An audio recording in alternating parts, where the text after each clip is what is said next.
Bismillahirrahmanirrahim. Faidatun utawi iki iku ana faidah. Ruya den riwayatake min hadisi Abi Dzarrin saking hadise Abi Dzarrin. Apa kala matur sapa Abi Dzar rupane atur kultu takon sapa ingsun ya Rasulullah hu Rasulullah fama mongko iku apa kanat kang ana apa ma suhufa Ibrahim ing dalem suhufe Nabi Ibrahim. Kala jawab sapa Rasulullah kanat ana apa suhufa Ibrahim ya suhufa Ibrahim iku kulluha utawi sakabehane suhufa Ibrahim imsalan iku kalam masal. Jadi faedah ini menjelaskan sebuah hadis yang diriwayatkan oleh Abi Dzar bahwa Abi Dzar itu pernah bertanya kepada Rasulullah tentang isi dari suhuf Nabi Ibrahim. Kemudian Rasulullah menjawab bahwa suhuf Nabi Ibrahim itu semuanya berisi kalam masal. Nah, kalam masal itu kalam perumpamaan, jadi sindiran. Jadi firman Allah yang berisi sindiran. Jadi sindiran-sindiran terhadap perilaku-perilaku yang terjadi di dunia kala itu. Minha iku setengah saking imsalan ayyuhal malaku al musallatu utawi ayyuhal malaku al musallatu ila akhirih. Ayyuhal malaku hu eling-eling rojo al musallatu kang wasani sapa malak al mubtala kang nyoba sapa malak al maghruru kang lacut sapa malak ini sak temene ingsun lam aba asuka iku ora pisan-pisan ngutus sapa ingsun ka ing sira litajma'a supaya nyento ngumpulake sira ad-dunya ing donya ba'dhuha ing sebagian donya ala ba'dhin ing atase sebagian kang liya walakin lan tetapine pastu ngutus sapa ingsun ka ing sira lilutarodda supaya nolak sira anni saking ingsun dakwatal maghlumi ing dakwah ing pandungane wong kang den aniaya. Fa inni mongko sak temene ingsun la arada iku ora bakal nolak sapa ingsun ha ing dakwatal maghlum walau kanat lan senajan ana apa dakwatal maghlum iku min fami kafirin saking lambene wong kafir. Jadi di antara kalam masal yang ada dalam suhuf Nabi Ibrahim alaihissalam itu adalah wahai raja yang menguasai, yang suka berbuat aniaya, yang arogan. Sesungguhnya aku tidak pernah mengutusmu menjadi raja untuk mengumpulkan harta benda dunia dari dari bagian yang satu ke bagian yang lain. Jadi raja itu tidak diutus oleh Allah atau tidak dijadikan raja itu untuk mengumpulkan dunia saja. Tetapi saya mengutusmu atau menjadikan kamu menjadi raja itu supaya kamu bisa menolak doa-doa orang yang terzalimi. Jadi agar tidak ada orang yang zalim itu berdoa kepada saya, kata Allah. Karena apa? Doa-doa orang yang terzalimi itu tidak akan ditolak oleh Allah walaupun orang yang terzalimi itu orang-orang kafir. Jadi hati-hati, ini kan sindiran kepada penguasa. Jadi penguasa yang dolim, yang suka berbuat aniaya, yang arogan, itu yang suka mengumpulkan harta, ditumpuk-tumpuk terus, tidak pernah memikirkan rakyat, itu dapat sindiran bahwa Allah itu tidak pernah mengutus seorang raja itu melainkan untuk menolak doa orang yang terzalimi. Jadi jangan sampai ada orang yang berdoa kepada Allah karena terzalimi. Nah, itu diantara fungsinya penguasa. Jadi hati-hati, penguasa itu jangan sampai ada rakyat yang berdoa kepada Allah karena merasa dizalimi. Kenapa kok disuruh hati-hati? Karena meskipun itu orang kafir, doanya akan dikabulkan oleh Allah. Apalagi orang mukmin. Orang kafir aja diterima doanya oleh Allah. Kalau orang kafir tersebut dizalimi. Jadi itu hati-hati untuk penguasa. Jadi jangan pernah membedakan orang yang dipimpinnya. Kalau pimpinan muslim terus membedakan, jangan. Ini undang-undang. Jadi hati-hati. Karena doa orang kafir itu juga dikabulkan oleh Allah kalau orang tersebut dizalimi.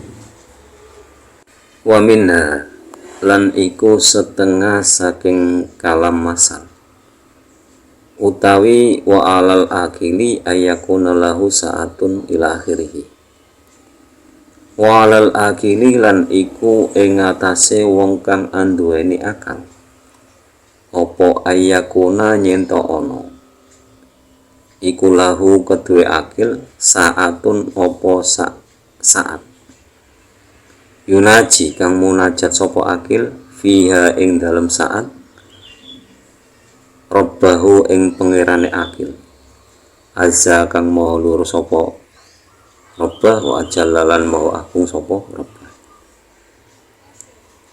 wa saatun lan opo saat yuhasibu iku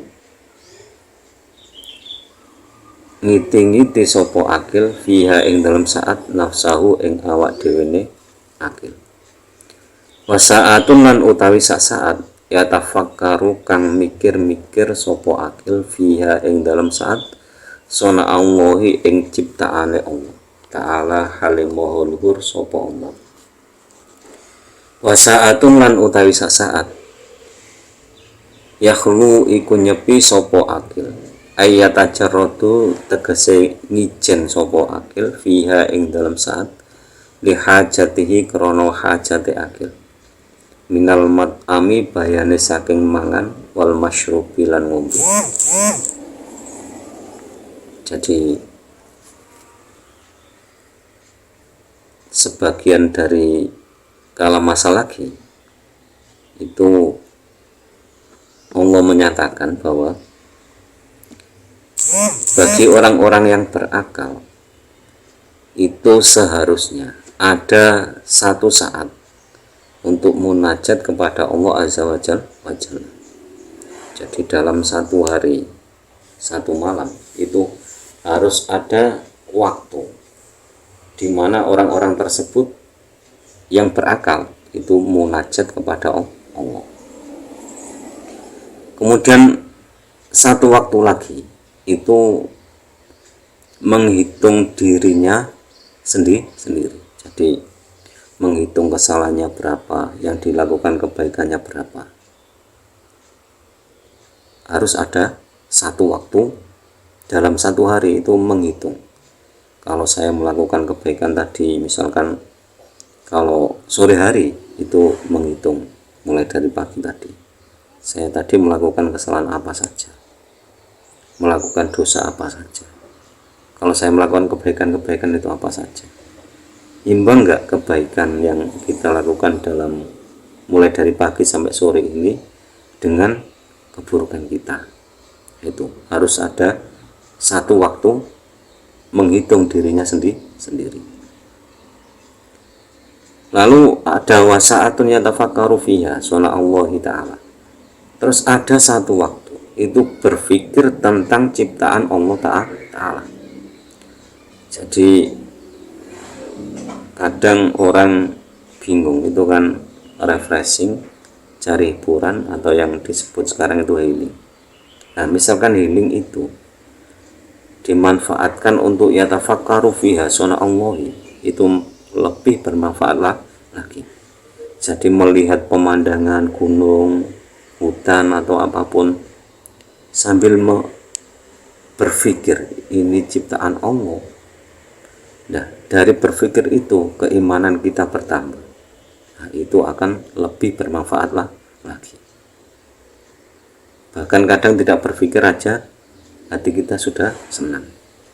Itu sebenarnya kan efek bahwa ciptaan Allah yang lainnya itu memberikan sebuah kesenangan, ketenangan, karena secara tidak langsung mereka itu mengingatkan kita kepada Allah. Cuma kadang kita tidak mengetahui isyarat yang diberikan.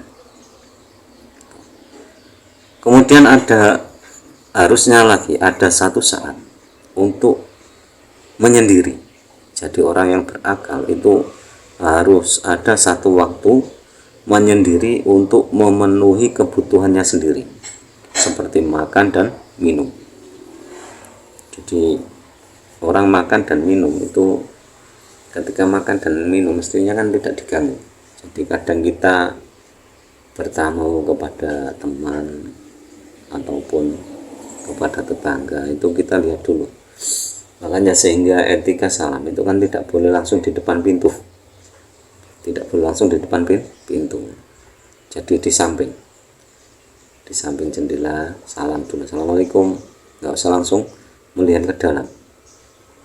Karena apa? Kita nunggu jawabannya dari tuan rumah. Jadi harus ada jeda waktu dari salam pertama, salam kedua, dan kalau sudah salam ketiga tidak ada jawaban ya kembali, nggak usah maksa masuk. Itu etika pertama. Makanya karena apa? Karena ini tadi ada satu waktu menyendiri untuk makan dan minum. Jadi kadang ada orang itu ketika makan tidak mau diganggu, ketika minum tidak mau diganggu. Itu hati-hati. Jadi secara etika harus seperti itu. Kalau secara syariat ya nggak ada salahnya, tapi ini kan etika.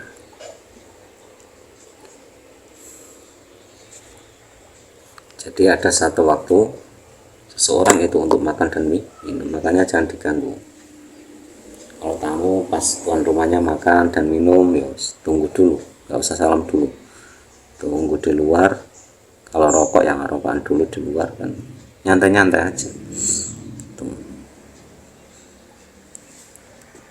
Wa minha lan iku setengah saking kalam masak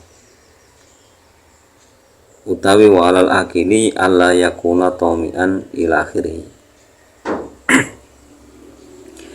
Wa alal akili lan iku ing ngatasé wong kang anduweni akal apa alla yakuna nyento ora ana sapa akil tamian iku wong kang arep-arep mu'ammilan tegese wong kang angen-angen illa fi salasin kejaba ing dalem telung perkara. Tazawwadu limatin suwijine iku tambahe sangu limatin maring dina sesuk. Wa marommatun lan mareme pikir lima asin maring pengupa jiwa. Waladzatun lan perkara kepenak fi ghairi muharramin ing dalem liyane perkara kang den haramake. Di antara kalam masa lagi yang terdapat dalam suhuf Nabi Ibrahim adalah bagi orang-orang yang berakal hendaklah jangan tomak. Jadi tomak itu rakus. Hendaklah jangan tomak terhadap segala sesuatu, kecuali terhadap 3 perkara. Jadi kita boleh tomak, boleh serakah itu terhadap 3 perkara. Yang pertama apa? Tazawwadu lima'atin. Jadi bekal untuk hari kemudian. Jadi mencari bekal untuk hari kemudian itu boleh tomak. Jadi misalkan kita melakukan amal perbuatan, sholat, ibadah sholat, zakat, sedekah, itu boleh tomak, boleh serakah. Jadi sedekah itu banyak, misalkan kan kita sehari biasanya sedekah 2000, besok tambah lagi 5000, tambah lagi kan tomak. Nah itu boleh untuk bekal kelak di hari akhir. Jadi tazawwadu lima'atin yang pertama.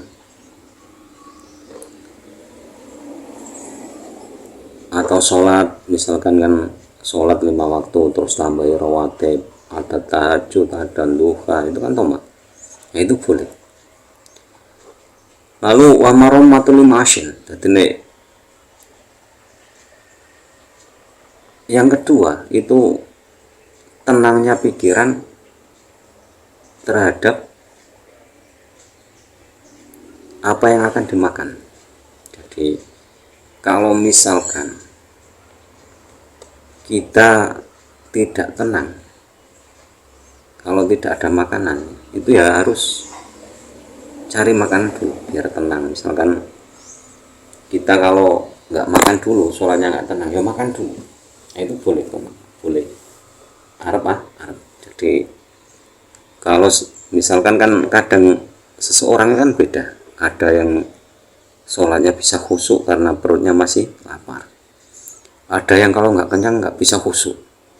Nah itu kalau sholat nggak bisa khusyuk karena lapar, ya makan dulu.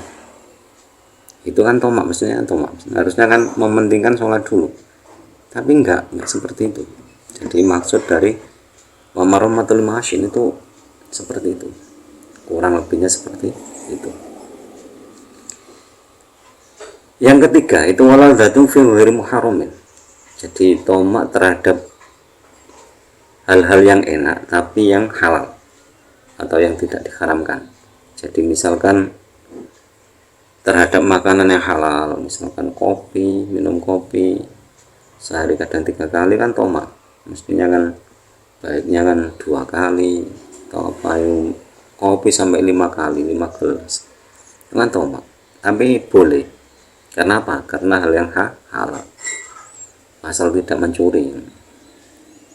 Jadi kopinya halal tapi kalau dari mencuri ya tetap haram gitu. Jadi boleh tomak terhadap hal-hal, terhadap kenikmatan dunia tapi yang halal, bukan yang haram. Itu boleh tomak. Cuma 3 hal itu, selain itu tidak boleh. Menurut kalam masal dalam suhuf Nabi Ibrahim. Kalau ada lagi yo beda lagi pembahasannya. Ini sementara ini kan membahas kalam masal yang ada dalam suhuf Nabi Ibrahim. Wa minha lan iku setengah saking kalam masal utawi wa alal akili ayakuna basiron bizamanihi ila akhirih. Wa alal akili lan iku ing ngatasé wong kang anduweni akal apa ayakuna yen to ana sapa akil basiron iku wong kang ningali bizamanihi ing dalem zamane akil mukbilan hale wong kang madhep ala sya'nihi ing ngatasé tingkai akil hafizun tur wong kang jaga lilisanihi maring lisane akil. Jadi kalam masal selanjutnya yang ada dalam suhuf Nabi Ibrahim adalah untuk orang-orang yang berakal hendaklah melihat zamannya, melihat masanya. Jadi kita harus memperhatikan kapan kita hidup, di masa apa. Jadi kita harus tahu masa kita. Kalau sekarang kan masa milenial, ya harus tahu milenial itu apa. Katanya 500, kita juga harus tahu itu sebagai orang yang berakal. Hendaklah menghadap seperti itu, melihat zamannya dulu, terus mukbilan ala sya'nihi, terus kita harus melihat, harus menghadapkan tingkah kita itu harus bagaimana di zaman tersebut. Jadi sikap harus kita tentukan di mana kita hidup. Jadi harus sesuai dengan zamannya. Kalau zaman milenial kita masih pakai, contohnya misalkan kita masih pakai HP jadul, ya ketinggalan zaman. Zamannya HP Android. Terus kita pakai HP jadul yang dulu, yang cuma suaranya aja telolet itu kan ya ketinggalan zaman. Jadi harus menyesuaikan zaman. Yang penting apa? Hafidhul lisani, kita bisa menjaga lisan. Jadi lisan itu utama, tapi sekarang kan kadang menyakiti orang itu lewat jempolan bisa, jadi lewat jari jemari bisa, ngetik di internet untuk menyakiti orang itu banyak. Jadi kan nggak aneh. Makanya kalau kita melihat perkembangan teknologi itu, kita memaknai Al-Quran bahwa besok itu lidah tidak bisa bicara, yang berbicara kan seluruh anggota tubuh. Sekarang dilihat dari internet saja bisa. Kok bisa? Nah, buktinya kita Facebook kan, itu kan bukan lisan kita yang bicara, tapi kan jari jemari kita, tik tik tik tik tik tik, keluar suaranya, dibaca orang paham. Itu sudah kelihatan. Lalu apa yang aneh besok kalau ada hal seperti itu? Jadi kalau kita mau berpikir, ketemu semuanya. Kecanggihan teknologi itu sebenarnya hakikatnya kan sudah diciptakan oleh Allah agar orang-orang berpikir, oh gambarannya seperti itu, oh gambarannya seperti itu. Jadi kalau memahami dari sudut pandang seperti itu, kita insya Allah keimanan kita akan semakin bertambah.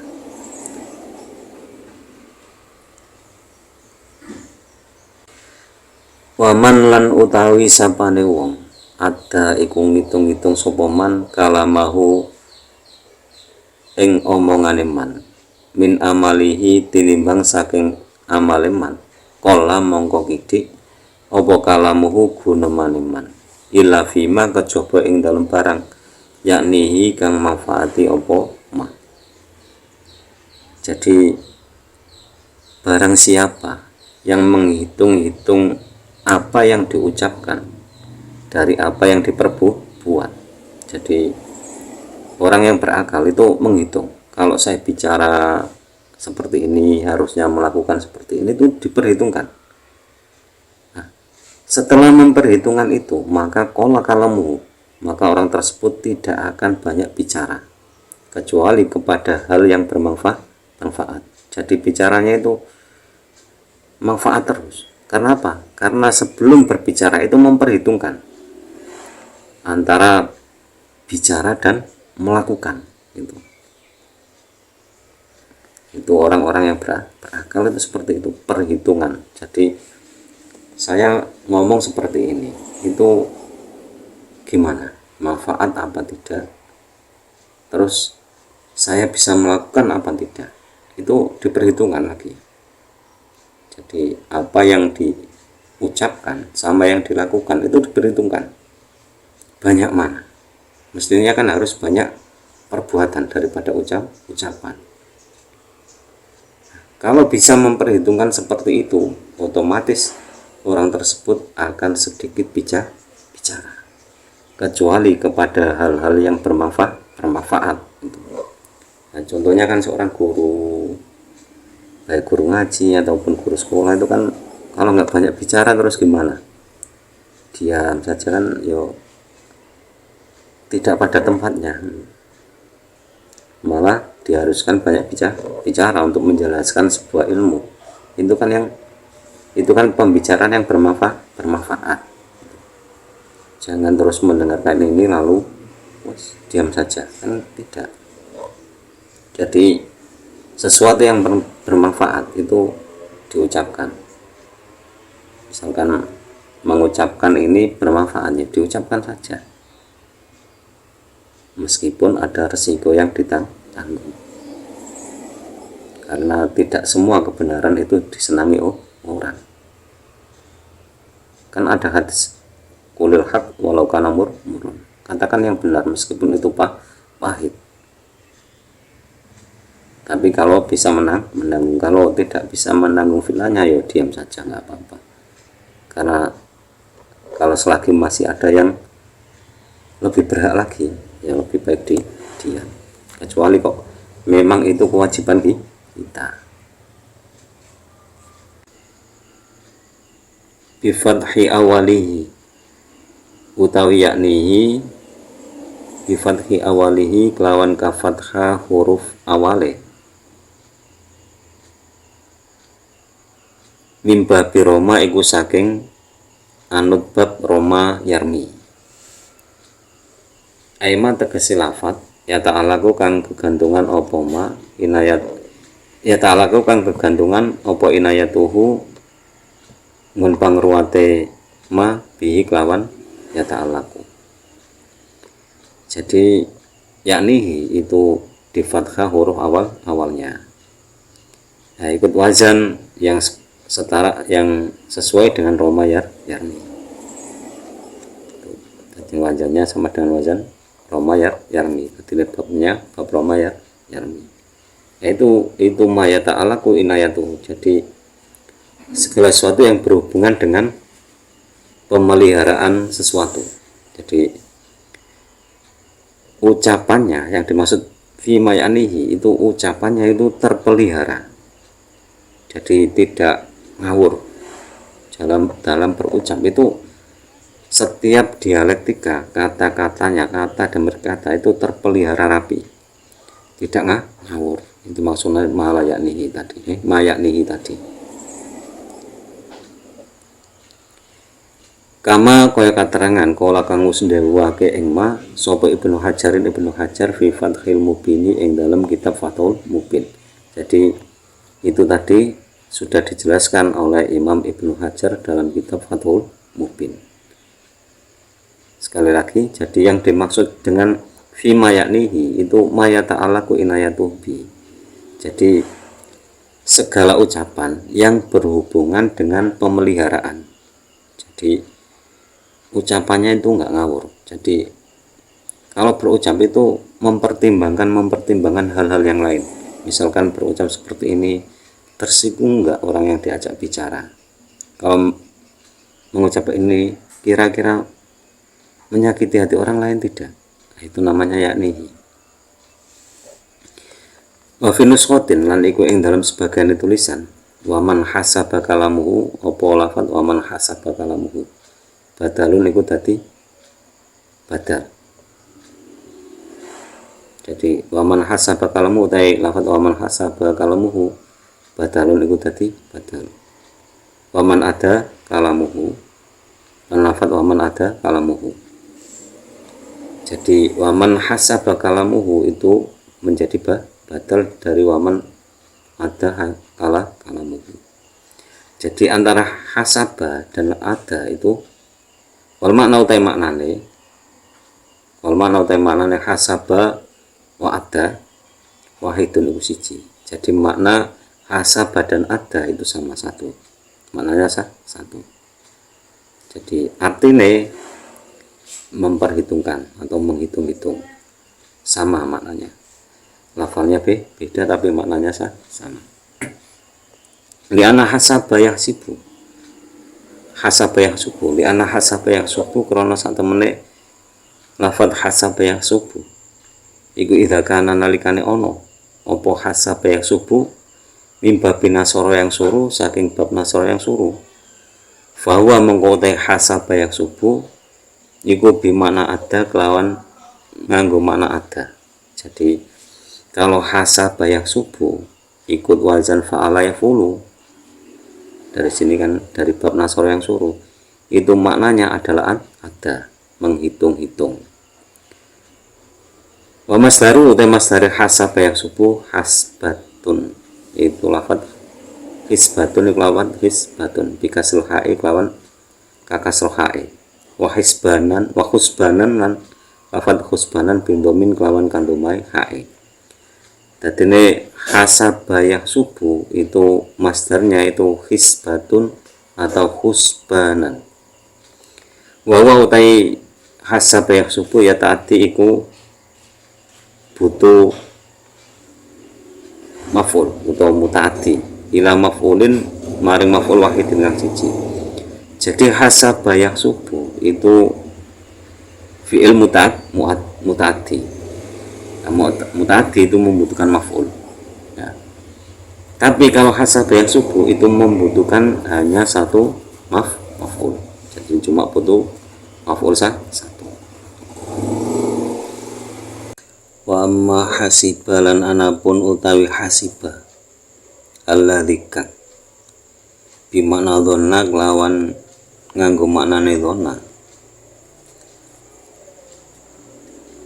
bahwa mongko iku utawi hasiba bimakna dhonna iku mimba bitaiba saking babe wazan taiba bikasri ainil fi'li kelawan kakasro ain fi'li fil madi ing dalam fi'il madi, wa fathaiha lan ka fathah ainul fi'li fil mudhari'i ing dalam fi'il mudhari' fil lughati jami'il arabi ing dalam lughate sakabehane wong Arab, ila bani kinanatin kejaba bani kinana, fa innahum mongko sak temene bani kinana yaksiruna iku padha ngasra kabeh ainal mudhari ing aine fi'il mudhari maka kasri ainil fi'li semertane kasroe ain fi'il fil mandi ing dalam fi'il mandi aindon halimane ala wiri kiasin ing atase tanpa kias. Wa masdaruhu utawi masdare hasiba hisbanan iku lafadz hisbanan bikasrul ha'i kelawan kakasroh ha'i. Wa huwa utawi hasiba ya ta'ati iku butuh apa hasiba ila maf'ulaini maring maf'ul loro, li'annahu krana sak temene hasiba iku min af'alil qulubi setengah saking pro fi'il qulub. Jadi tadi hasaba yahsabu, hasaba yahsubu ikut wazan nasoro fa'ala yafulu dalam bab nasoro yang suruh. Nah sekarang hasiba yahsabu. Kalau hasiba yahsabu itu ikut wazan fa'ila yaf'alu dalam bab taiba ya tabu. Nah, yang ain fi'ilnya berharokat kasroh, ain fi'il mandinya berharokat kasroh, ain fi'il mudhari'nya berharokat fathah. Semua orang Arab itu membaca seperti itu, tadinya hasiba yahsabu, kecuali Bani Kinana. Karena apa? Bani Kinana itu membaca kasroh keduanya, baik di fi'il madi ataupun fi'il mudhari'. Jadi hasiba yahsibu, tidak ada hasiba yahsabu. Itu kalau Bani Kinana. Selain Bani Kinana membaca hasiba yahsabu, masdarnya itu hisbanan, hanya berharokat kasroh. Kalau hasiba yahsabu itu membutuhkan dua maf'ul bih. Kalau hasaba yahsabu tadi hanya membutuhkan satu maf'ul bih, tapi kalau hasiba yahsabu membutuhkan dua maf'ul bih.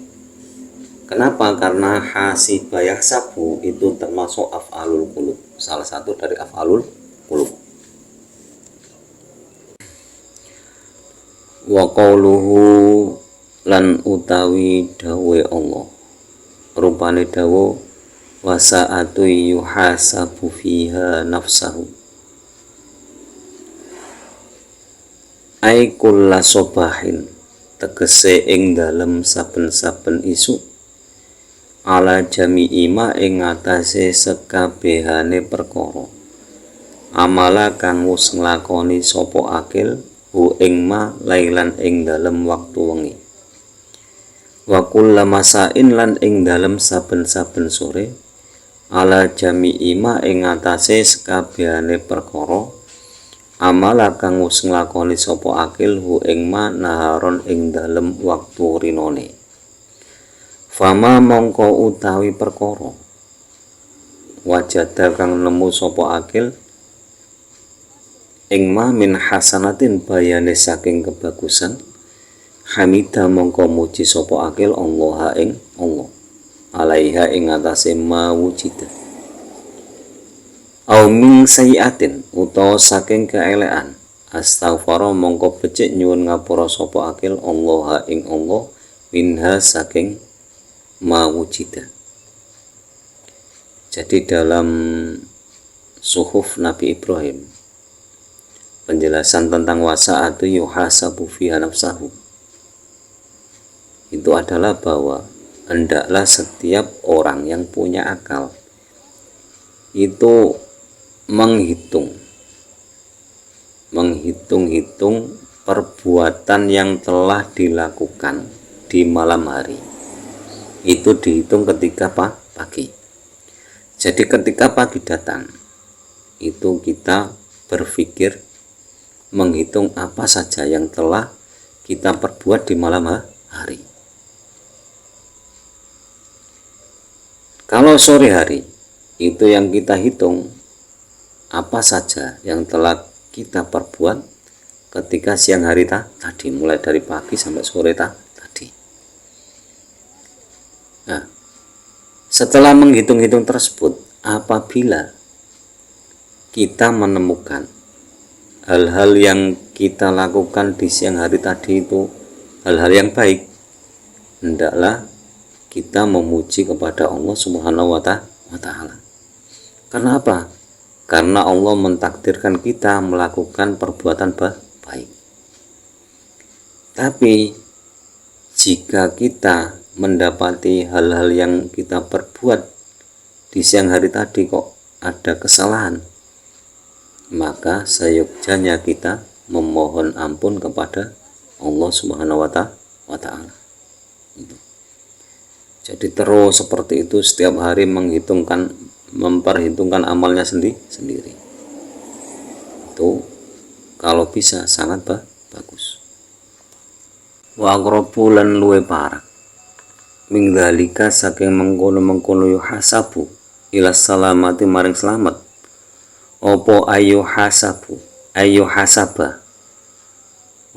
hasaba nyento ngitung-ngitung sopo akil ing nafsahu ala kulli fi'lin ing atase saben-saben penggawean qoblal akdami ing dalem sadurunge melangkah sopo akil alaihi ing atase kullu fi'lin hatta laya talabasu sehingga ora bisa ngenani apa bihi fi'lun ila ba'da ma'rifati hukmillahi kejaba sakwise ngaweruhi hukume Allah fihi ing dalem kullu fi'lin. Fama mongko utahi perkara kana kang ana apa ma khairon iku bagus fa'alahu mongko agawe sapa akil hu ing ma wa malan utahi perkara kana kang ana apa ma waira zalika iku liyane mengkono-mengkono khair amsaka mongko ngeker sapa akil anhu ing ma liyari supaya istirahat al malaikat sapa malaikat minat ta'abi saking kesusahan wali anaman lan krono sak temene wong hasaba kang ngitung-ngitung sapa man nafsahu ing awak dhewe ne wong fit dunya ing dalem donya hana mongko kepenak alaihi atau ing atase man adzabul akhirati apa siksa neraka utawa hana mongko selamat alaihi ada ing atase man adzabul akhirati apa siksa akhirat.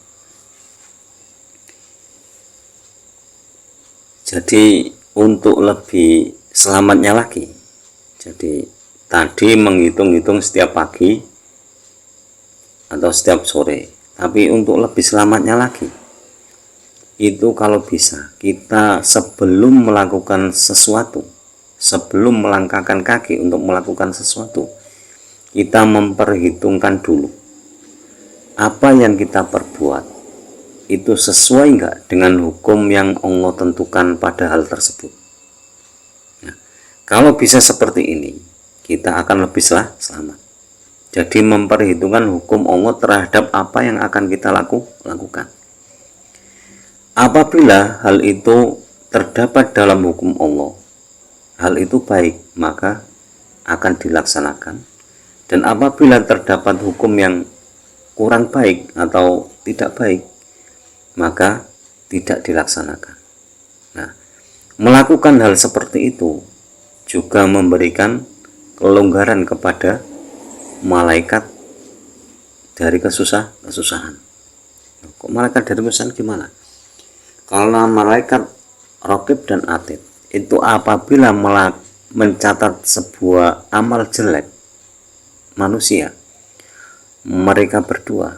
beliau berdua ini akan sangat kesusahan. Rasanya badannya sakit. Kalau ibarat kita manusia terasa sakit semua. Jadi menanggung beban kesalahan orang untuk mencatatnya saja itu rasanya sakit.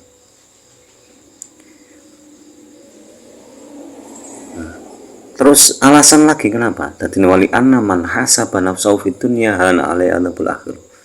Jadi barang siapa yang mau menghisap dirinya, mau menghitung amal perbuatannya sendiri, maka orang tersebut akan terhindar dari azab akhirat. Jadi demikian penjelasan tentang suhuf. Dalam bagian yang kedua ini menjelaskan tentang isi dari suhuf Nabi Ibrahim alaihissalam yang berisi kalam masal. Semoga bermanfaat fi dunya wa dunya wal akhirah. Kurang lebihnya mohon maaf. Semoga lantaran ngaji ini kita diberi tambahan ilmu oleh Allah, ilmu yang bermanfaat, semakin hari semakin bertambah ilmu dan hidayah. Dan semoga guru-guru kita, orang-orang tua kita dirahmati oleh Allah Subhanahu wa taala. Akhirul kalam, ihdinas siratal mustaqim. Wallahul muwaffiq ila aqwamit thoriq. Wassalamualaikum warahmatullahi wabarakatuh.